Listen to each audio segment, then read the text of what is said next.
Welcome to the Spokesman Speaks, a podcast for farmers and ag professionals by the Iowa Farm Bureau, bringing you the news, experts, and educational insights that matter most. Now, here's your host. Welcome to our April 4th edition of the Spokesman Speaks podcast. I'm Andrew Wheeler, and I'd like to thank you for joining us for episode 100 of the Spokesman Speaks. We started this podcast back in November of 2018, and since then we've had a lot of fun bringing you some of the most influential voices in agriculture, from Senators Chuck Grassley and Joni Ernst, and Iowa Secretary of Agriculture Mike Naig, to Machinery Pete and the millennial farmer Zach Johnson. At the height of the pandemic, we brought you the latest news on new assistance programs for farmers and experts to help your family manage the stress brought on by supply chain disruptions and other challenging times. You've learned about emerging ag opportunities like marketing meat directly to consumers and aquaculture. And you've heard from your peers, farmers like Court Holub, Michael McEnany, Noah Koppas, Mary Ebert, Megan Kragel, and Randy Francis, who can relate to the challenges and opportunities you face in agriculture. And guess what? We're just getting started, and we'd like to welcome you along for the ride as the Spokesman Speaks podcast continues to bring you the ag news, educational opportunities, and insights that matter most. In this episode, we have the director of the Midwest Climate Hub, Dennis Todey, here to share what we can expect for weather in the upcoming planting and growing seasons. We also have Iowa Farm Bureau President Brent Johnson, who cut his teeth in the area of precision agriculture back in the 1990s.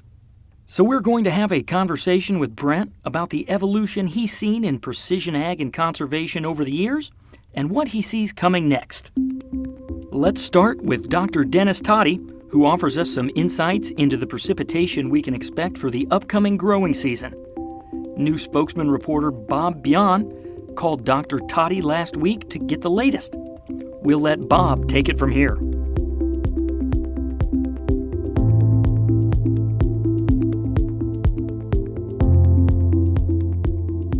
So let's talk about where we stand today with drought conditions in Iowa. Where are we across the state, as we've seen some very beneficial moisture the past couple of weeks, for some, that being the first significant moisture in months? It really is kind of hit and miss around the state. You know, we have to think about where we were last year, that we had some fairly widespread dryness around a good portion of the state. In the fall, we had some rainfalls that has helped soil moisture improve. Over the winter, despite having some snow, we really were somewhat drier than average over most of the state.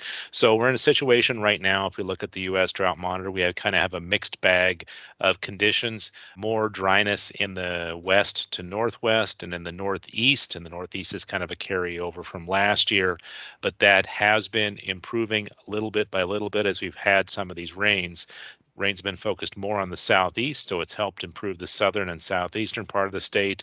We've missed out in the northwest part of the state and a bit in the northeast for a while. So at least in the near term, we're seeing some slow improvement, but we still have some dry soils out there. It does look like there's a pocket in far western Iowa still considered to be in severe drought conditions, with burn bans in place, and parts of eastern Iowa in moderate drought. But is the rest of Iowa in general in a better position now? Generally, we are in better positions. I don't think anywhere is too wet at this point, and that's a good thing. We're okay getting into the spring without too much moisture in most cases. Those areas are the worst, as you mentioned, west central and parts of the east. But other places are somewhat better. We're still trying to get a true handle on this because we still have parts of the Northwest where we still have some frost on the ground. We need to get that thought out to figure out where we are. Most of the other places in the state, we've had some recent rainfall, so at least the near surface soils are a bit muddier than we would expect, but really not too bad overall. So what is it going to take for us to get out of drought conditions entirely? Essentially, how much do we need in spring rains? Well, And that's an easy question to ask. It's a hard one to answer about how much you need to get out of drought conditions, because there's the term used as a drought buster. Is it a drought buster? Well, there's no such thing as that, really. You can get big rains, but a big rain typically doesn't help overall. It can help with runoff, but big rains don't necessarily help soil moisture conditions as well as we would like. So we would need to really have several more rainfalls of 1 to 2 inch rainfalls over west central Iowa and some of the east would help to improve those situations. And for those to occur in 2 or 3 different events would be the best part about it. So really, the ideal situations would be we would get another 1 to 2 events of 1 inch or something like that. That would help us put more moisture back in the soils, and then let it dry out a little bit as we get around to that second week of April, as people are starting to think about planting, to allow them to get in the field, get field work done, and then get some more rainfalls after that to re-wet the surface and get some more back in the profile at that point. We don't want too much more of the rainfall at this point, because even though the soils are dry, that can wet things up and slow down the prospects for getting planting going. So we really need, to have a couple events over a few week period that would really fix our situation or alleviate some of the soil moisture situations. We both sat in on the North Central U.S. Climate and Drought Summary and Outlook a couple of weeks ago. Could you walk us through what the weather predictions are for Iowa for spring and into summer? There were some concerns expressed during that outlook. Yeah, trying to boil a 45-minute presentation down into a brief synopsis here of what's going on. The situation, what we're looking at across the Corn Belt is, from Missouri to the eastern Corn Belt, generally moist to wet conditions. The plains are quite dry, except for the far northern plains and around, the eastern Dakotas, western Minnesota. They're a bit wetter up there. So we've got kind of 2 or 3 different situations going on here. And then we have La Nina happening right now. La Nina, we're talking about sea surface temperatures in the Pacific. Those influence what's happening in the atmosphere, and then that do have some influence in our region in the spring and summer. Typically, La Nina would weaken this time of year, but we're expecting it to weaken, but to still have some influence in the spring and summer outlooks. What that means for the outlooks, and that's kind of what we hit on, was reinforcing some of the same problems that we're seeing right now. So I'll break down our areas here. Eastern Corn Belt is wet, at least for the spring. Looks like we could stay on the wetter side, or they're going to be more active over there, so they could have some spring planting issues. To our west, the drought areas, the La Nina would probably mean more likely for those drought conditions in the plains to stick with us. So we have very serious concerns because we're into spring already, and they've not improved a whole lot in that area. So we have some real concerns about, South Dakota and areas to the south, and even some of the northern plains too. Iowa's kind of caught in the middle here, and that's the problem we're trying to get at, is where do we fall in this situation? You might say, well, we're right in the middle between the wet to the east and dry to the west, so we should be average and be good, right? Well, we could be, but that's not for sure right now. It does look like, as we've seen some improvement in our conditions, that we're going to see some improvement and not be too bad starting the season off. There are some hints that as the season goes on, as we get into the midsummer part of summer particularly, that there is an increased chance of dryness returning to our region. Not a guarantee, but there is increased risk. And there's actually some level of risk over the whole Corn Belt as the summer goes on. The eastern areas to the east of Iowa, we're not as confident about yet, but areas to our west and parts of Iowa have some increased risk as the summer goes along. So that is something we want to encourage people to keep in mind as they're planning out some of their fertilizers, some of their planting ideas, is to keep that in the back of their head, and also their marketing as time goes along here too, to keep an eye on that. We know we have a lot of volatile things going on in the market right now. This is another thing that's probably going to throw onto that too. So it's not a guarantee, but there is an increased risk of limited precipitation, increased risk of warmer than average temperatures as we go into the summer. Not so much the spring, but more into summer. So we'll keep an eye on that and try to keep informing people about that as we go along. You mentioned La Nina. Could you further explain La Nina and its effect on Iowa weather and across the central part of the United States? Sure. La Nina is a change in sea surface temperatures or change in ocean temperatures along the equator in the central Pacific and over towards South America.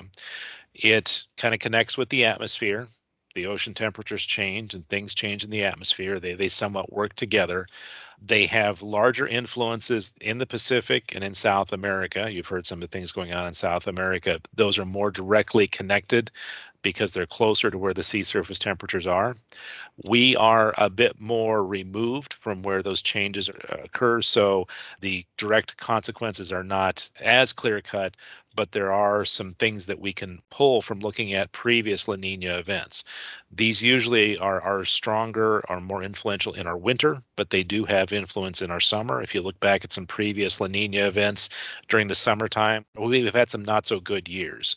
But if you look back and kind of look at La Ninas as a whole in the spring and summer, the tendency we can see is that we tend not to have great growing seasons. We may have okay growing seasons, we may have poor growing seasons, but there's a tendency for La Nina summers to not be great growing seasons. That's why we have a bit more level of concern. If we do get the dryness and heat that is possible, again, that would increase the risk to some of our yields. So that's why we're commenting about thinking about from your yield goals and some of that planning ahead to maybe save some of your inputs or save some of the costs going in to try to deal with those and mitigate some of the issues as we go along. Our areas of concern, obviously, are if your soils are dry already. That's a real concern. You should consider that going on. If you're somewhat wet, then less of a concern to worry about. The La Nina influence in our region is more focused in the plains. The potential for the plains is much stronger than it is for us, but we still do have a little potential influence for us. And lastly, what advice would you give the agricultural community and our local farmers now heading into planting season as it relates to the weather, climate, and drought? Again, you need to look at your situation. What does your soil moisture look like right now? And what are your yield goals? Some things you could consider. If you're a bit dry and the potential for dryness is there, maybe cut back on plant populations a little bit. Certainly reducing tillage. Anytime you do a tillage pass, that allows some moisture loss. So if your soils are dry particularly, maybe not go for peak fertilizer recommendations. Maybe cut back on those because of cost and the potential for some yield loss. Again, talk with your crop advisor about these kinds of things, but the risk is out there. So take these into your planning. And as I mentioned, look at your marketing goals and then think about those and keep an eye on things as we go along. And then listen to us or some of our partners as we go along. You can tune in on the monthly webinars, or there's some other folks around who do some good work on a weekly basis to listen to what's going on and adapt your management as the time goes along and we get a better handle on what's happening ahead of us. It's definitely not an easy thing to predict, but hopefully you heard something in Dr. Todey's forecast that will help you prepare for the upcoming growing season. Next up is Brent Johnson.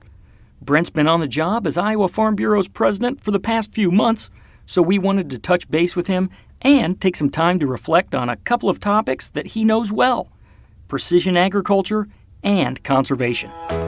Spokesman editor Tom Block has the story.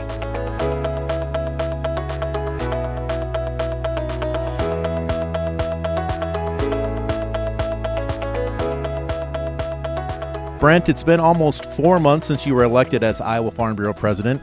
Tell us about a few of the things you've been working on since you took office. Yeah, well, we hopped right in immediately. It was, I think, day 4 of serving as president. I was off in Washington, D.C. already meeting other states' presidents, working on Iowa Farm Bureau's national policy for our members.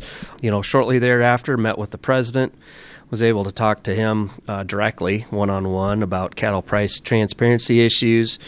Rolled into Atlanta And one of the things that I had as a major goal for the Iowa Farm Bureau was to retain our seat on the AFBF Board of Directors. And at our annual meeting, we got that accomplished. So proud to represent our members on the national board there.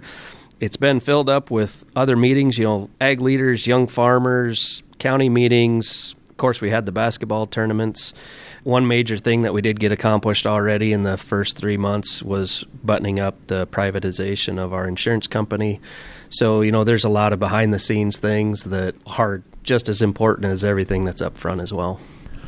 With planting season just around the corner here, what are the major issues or concerns facing farmers as they head into the fields? That's a really good question. There's a lot of anxiety right now. I mean, of course, prices are good, but costs are also as high as they've ever been. And, there's supply chain issues, there's energy, fuel conversations, some of those things. So, spring's right around the corner. We're going to be heading to the field here real soon, and hopefully guys can get in the field and do the things, get their hands dirty and, enjoy the spring and put some of those things behind them for just a little bit. Changing gears, let's talk a little bit about your own farm, Brent. You have an extensive background in precision agriculture and technology. What prompted your interest in those areas? Well, that story actually started a long time ago. When I left for college, actually, my family farm wasn't large enough that I had an opportunity to come right back. And so I needed to work out in the professional world for a while. And one of those opportunities was to work in a newly emerging precision ag field at that time. That was in the late 90s, and GPS technology and all those things were just emerging. So to get my feet wet and to follow that industry through, as I was able to come back home and farm, the implementation of that technology was there. Just being able to build on it piece by piece, and it's kind of one of those things, you just take it a bite at a time and implement one piece and then graduate to the next and evolve yourself into what's today a fairly complex equation. So, talk about that a little bit. How have you integrated precision ag tools on your farm? Well, today our farm looks very different than when I took over. We are implementing drones, we're implementing variable rate seeding, fertilizers. We have experimented with variable rate chemicals, of course, auto steer and a lot of sensory type of things, measurements, and trying to learn more from data and what's going to make smart decisions in the future. And why have you found that valuable to you? Well, I wasn't an active farmer in the 80s, but I was certainly a child of the 80s and was watching those local people, the ones who are successful, were the better managers. And all the way through, through my college years and young adulthood, and just was really inspired by the farmers who took a business approach, who developed that side of their business. And so that really led into decision making for me. And for me, the way to make smart decisions on my farm is to measure that progress. And that's where precision ag for me comes into being able to better manage my inputs, my costs, my production. And then when you couple that up with the site-specific information and do that spatially and work with smaller zones within a field, I think that gets into a lot of profitability and return on investments that will pay dividends in the future. Now, you also helped other farmers learn about precision agriculture as the owner of a crop consulting business. Was that something that other farmers saw value in immediately, or was there a learning curve for some folks? Well, everybody's different, and the approach that I had in my crop consulting business was to really help the individual guys meet their specific goals for their farms. And some of those people were very advanced into the things that they wanted to try to implement, and others were just trying to figure something out and wanted to solve one specific issue. So really we tailored their experience to their goals, and that was our entire approach, was to help them be successful in the way that they could manage themselves. What benefits does precision agriculture and having all that data and information provide in terms of helping farmers improve conservation? Well, the conservation topics, they've been increasing for a long time, and they look to be increasing here in the future. So one example for me specifically, I am working on a project with Iowa State University, and we've identified as simple as 1 acre on my farm that is a challenging prairie pothole. It was an instance for me in my geology. And so to be able to measure that productivity or lack thereof down to 1 acre and smaller really gave us an opportunity to work and find potentially some creative ways to be profitable in various places within each field. I know you are a pioneer in things like strip till, fertilizer placement, things like that.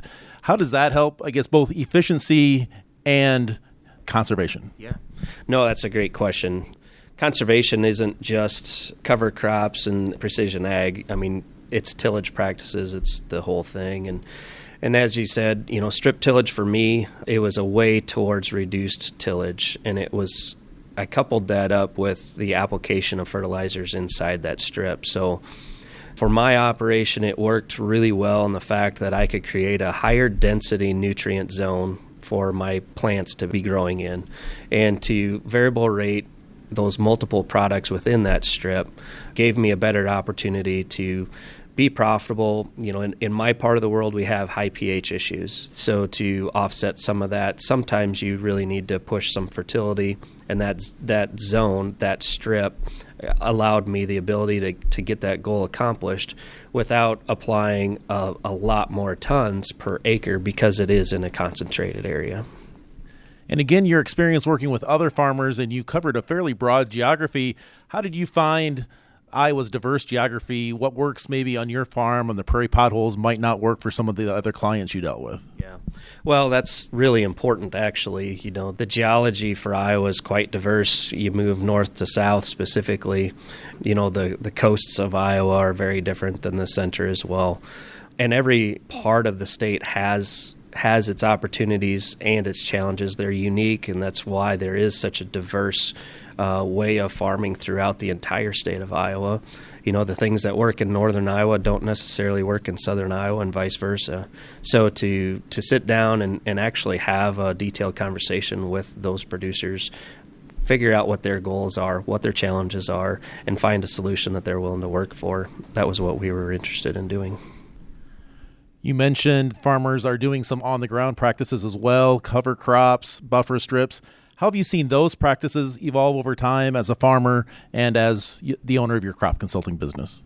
Yeah, well, there's been a lot of technology involved in some of those things. Edge of field practices. There's several new things that are there. You talk about cover crops. Well, there's different blends and different ways of dealing with that, and how do you terminate it, and all those things really plays into the advancement of that technology and the way that each individual farmer is able to contribute to the idea of nutrient reduction strategy and conservation that also works on their own farms. What have you learned from the conservation practices that you've implemented on your own farm? So one of the first things that I was able to actually visually see was water infiltration was one of the first things that I'd noticed. So my part of the state, we're up in the Des Moines lobe, heavy prairie pothole area, and when it rains a lot, we do carry some water. And I was starting to notice that the practices that I was doing, the areas of my fields that were carrying water were smaller, they drained faster. So I was increasing my water holding capacity in the soil profile and allowed that soil structure to open up and get those fields dried out and be able to essentially create a bigger buffer so that as we experience wetter years, drier years, my soil structure can handle a little bit of that flex easier than some of my neighbors can. Do you see farmers kind of always pushing the envelope, trying new things, new experiments? Well, I think that's important. The advancement through the years. I mean, as a kid, I was in a plow. Grandpa would put me in one tractor, he'd be in the other, and my dad would be in a third. And we'd turn the fields black. And then somewhere along the way, my dad and my uncle, they started implementing disc ripping and some of those then conservation practices, which today are a little more traditional. And when I started, I took it a step further. went to strip tillage, no-till, cover crops, precision ag, and my son's getting started now. So, so he's picking up where I'm teaching him on those fields, and it'll be really interesting to see where this technology goes. And I think to be not only economical but also environmental and be able to have those conversations into the future, I think you need to be adaptable and understand that technology advances and engineers, both in equipment and biotechnology, they give us a lot of opportunities today that we didn't have in the past. That's a great point. And as you look to the future, what other advancements in precision ag or conservation do you see on the horizon? Well, as far as the actual technology goes, it's going to be really difficult to envision new advancements. Anytime you try to be predictive, you're very wrong a lot of the times. But the ability to take that technology that we have today and go smaller, and there's technology today that's getting more economical to control a 120-foot sprayer by the nozzle, both in section control as well as variable rate. So, as that technology comes along, it's just refinement of the inputs and more efficiencies of that cost structure when it comes to the profitability of your fields. And then on the other side of that, the sensory side of things, measurement, data, digital, and the understanding of how to measure, what makes a difference, and how can you implement those decisions into future profitability on your farms. Yeah, you're exactly right. And you talked about learning from your dad and your grandpa and how things were 50 or 75 years ago, and they could never imagine where we are today. So it is hard to imagine where we're going to be in another 25, 50 years. Yeah, no question. I've often told the story of my grandpa. He was the guy that on our farm went from a horse to a tractor. And I can imagine him sitting on the John Deere A, which we still have today, by the way, and thinking that, this can't get any better. I don't have to feed my tractor, that doesn't have to rest, all these things. And then here comes diesel, and then here comes air conditioning, here comes auto steer, and off we go. And so where we're going in the future, it'll be interesting to see where that technology goes. Brent, thanks for joining us today. Do you have any other parting words for our listeners? Well, as we all head to the fields, there's certainly a lot of things going on in the world, and there's some challenges ahead of us. And I'd be remiss if I didn't say that, as far as world events goes right now, our brothers and sisters in Ukraine, they are certainly having a hard time, and Ukraine is going to play a huge role when it comes to the productivity of the world and the challenges that we have together. So there's farmers there today that are already out of diesel fuel, and their growing season is not any different than ours. So as we all go to the field and we're trying to deal with our chemical availability and seed and fuel issues, just keep in mind that perspective is everything, and there are people in the world that wish they could be here in Iowa with us. We certainly have challenges in front of us, but I think we can all agree with the sentiment President Johnson expressed there at the end. We're pretty fortunate to be farming and working here in Iowa. That's all for this episode of the Spokesman Speaks podcast. Thank you to our guests, Dennis Todey and Brent Johnson, and thanks to all of you who listened along with us today and helped us get to episode number 100. We hope you'll join us for episode 101 on April 18th. Thank you for doing the work that inspires everything we do here at the Iowa Farm Bureau, and thanks for listening to the Spokesman Speaks. Thank you for listening to the Spokesman Speaks, a podcast by Iowa Farm Bureau.